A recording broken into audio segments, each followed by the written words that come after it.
నమస్తే అన్న. ఏం పేరు? రవి. రవి, ఏం చేస్తుంటావు? నేను ఇప్పుడు షాద్నగర్లో జాబ్ చేసుకుంటాను. Okay, Shadnagar. Shadnagar. Right. So ఎట్లా ఉందన్న మరి ఇక్కడ పరిస్థితులు? ఎందుకంటే ఇప్పుడు మన అసెంబ్లీ ఎన్నికలు అయిపోయినాయి, మళ్ళీ పార్లమెంట్ ఎన్నికలు వస్తున్నాయి. సో మరి ఈసారి ఎవరు గెలిచేటట్టు ఇక్కడ? ఇక్కడ కాంగ్రెస్ పార్టీ గెలిచేటట్టు ఉంది. కాంగ్రెస్ పార్టీ. ఎందుకు కాంగ్రెస్ పార్టీ? కాంగ్రెస్ పార్టీ అంటే ఇప్పుడు దేశంలో కాంగ్రెస్ పార్టీ అవసరం ఉంది కాబట్టి కాంగ్రెస్ పార్టీ గెలవాలని 10 సంవత్సరాలు బీజేపీకి అవకాశం ఇచ్చినాం. మళ్ళీ మళ్ళా కాంగ్రెస్ పార్టీ రావాలని ఆశిస్తున్నాం. ఓకే. సో మరి ఇక్కడ తెలంగాణలో కూడా కాంగ్రెస్ పార్టీ అధికారంలోకి వచ్చి 2 నెలలు అవుతుంది. 6 గ్యారెంటీలను స్కీములు పెట్టడం జరిగింది. సో మరి ఎట్లా ఉంది మరి 6 గ్యారెంటీల పరిస్థితి? 6 గ్యారెంటీలలో 2 గ్యారెంటీలు చేశారు కదా.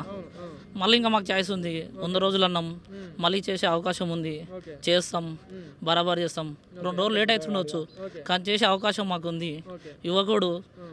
యువకుడు ఒక Revanth Reddy young tiger, young dynamic leader, మాకు సీఎం ఉన్నాడు కాబట్టి చేసే ఓపిక ఉంది కాబట్టి చేస్తాడు, 100% చేస్తాడు. మరి బీఆర్ఎస్ పార్టీ పదే 6 గ్యారెంటీలు అన్ని సాధ్యం కానీ హామీలు అది అని చెప్పేసి అంటుంది. మరి ఇప్పుడు మళ్ళీ వచ్చేది బీఆర్ఎస్ పార్టీ, కాంగ్రెస్ పార్టీ కూలిపోతుందని కూడా చెప్పడం జరుగుతుంది. సో మరి ఏమంటారు మీరు అంటే సామాన్య ప్రజలకు? కూలిపోయే అవకాశం లేదు. ఎందుకంటే కేసీఆర్ అనే వ్యక్తి ఏ ఒక్క ఎమ్మెల్యేని ఎప్పుడు కలవలేడు, ఓన్లీ ఫామ్ హౌస్కే పరిమితమైండు. ఇప్పుడున్న రేవంత్ రెడ్డి గారు అందరు ఎమ్మెల్యేలను కలుస్తుండు. ఇంకోటి వాస్తవం చెప్పాలంటే పార్లమెంట్ ఎలక్షన్లో బీఆర్ఎస్ అనే పార్టీ అనేది 0, ఓన్లీ బీజేపీ వర్సెస్ కాంగ్రెస్ అదే నడుస్తుంది కానీ బీఆర్ఎస్ అనేది శూన్యం. బీఆర్ఎస్ వాళ్ళు కూడా కాంగ్రెస్ ఆర్ బీజేపీకి ఓటేయాలని ఆలోచన చేసుకుంటారు. బీఆర్ఎస్కి మాత్రం ఈసారి ఓటేయరు. ఓన్లీ 2 నుంచి 3 సీట్ల వరకే పరిమితం అవుతుంది బీఆర్ఎస్ పార్టీ. ఢిల్లీలో కూడా గల్లంత అయిపోతుంది. వాళ్ళకు పార్లమెంట్లో 1 సీటు 2 సీట్లు వచ్చే అవకాశాలు కూడా లేవు. లేనందున వాళ్ళు ఇద్దరు ఎంపీలు గెలుస్తారు. ఎవరిని అడుగుతారు? వాళ్ళు సెంట్రల్లో లేదు, స్టేట్లో లేదు.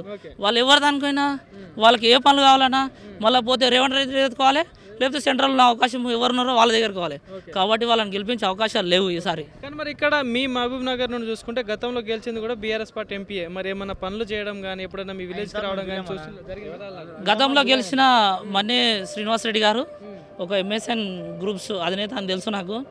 అతని వల్ల మేము ఏ ఒక్క రోజు కూడా బీఆర్ఎస్ పార్టీ నుంచి ఆయన ఏ ఒక్క రోజు కూడా మా కాన్స్టిట్యున్సీలో చూసినట్టు మాత్రం మేము లేదు.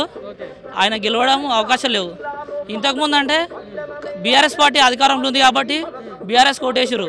ఇప్పుడు బీఆర్ఎస్ పార్టీ స్టేట్లో లేదు కాబట్టి బీఆర్ఎస్ కోటు వేసే అవకాశమే లేదు. బీఆర్ఎస్ను టీఆర్ఎస్ చేస్తారంట. టీఆర్ఎస్ ఉంటుందని తెలంగాణ సెంటిమెంట్ తెచ్చి టీఆర్ఎస్ చేస్తారంట. టీఆర్ఎస్ చేసినాక ఇంకా బీఆర్ఎస్ పార్లమెంట్లో ఏం అవసరం ఉంది? మనకు పార్లమెంట్లో అవసరం లేదు. ఇక టీఆర్ఎస్ చేసినాక బీఆర్ఎస్ పార్లమెంట్లో అవసరం లేదు. స్టేట్ వరకే కదా, స్టేట్ పార్టీ కదా. వాళ్ళకు 2 సీట్లు కానీ 1 సీట్ వేస్తే మస్తు. ఆ 1 సీటు కూడా ఎందుకు? కేసీఆర్కు భజన కొట్టదు ఇంకే అంతే. సో మరి ఇప్పుడు వచ్చే ఎలక్షన్లో చూసుకుంటే మీ మహబూబ్ నగర్ నుండి పోటీ ఎట్లా ఉండబోతుంది అంటే? ఎందుకంటే అటు సెంట్రల్లో ఉంది బీజేపీ, ఇక్కడ స్టేట్లో ఉంది కాంగ్రెస్. సో మరి సెంట్రల్లో ఈసారి కాంగ్రెస్ వచ్చే ఛాన్స్ ఉంటుందా? సెంట్రల్లో కాంగ్రెస్ వచ్చే ఛాయిసెస్ ఉంటాయని మేము భావిస్తున్నాం. ఎందుకంటే 10 సంవత్సరాలు అవకాశం ఇచ్చినాం. చూసారు కదా, 10 సంవత్సరాలు ఏ ఒక్క పార్టీ కూడా అవకాశం ఇచ్చినాక పబ్లిక్ అనేది చేంజ్ చేసారు. ఇన్ని సంవత్సరాల సంది ఎలక్షన్ జరుగుతున్నా 10 సంవత్సరాల తర్వాత చేంజ్ చేసారు. ఈసారి కూడా చేంజ్ అవుతుందని భావిస్తున్నాం. 100% కావాలి కూడా. Okay, thank you.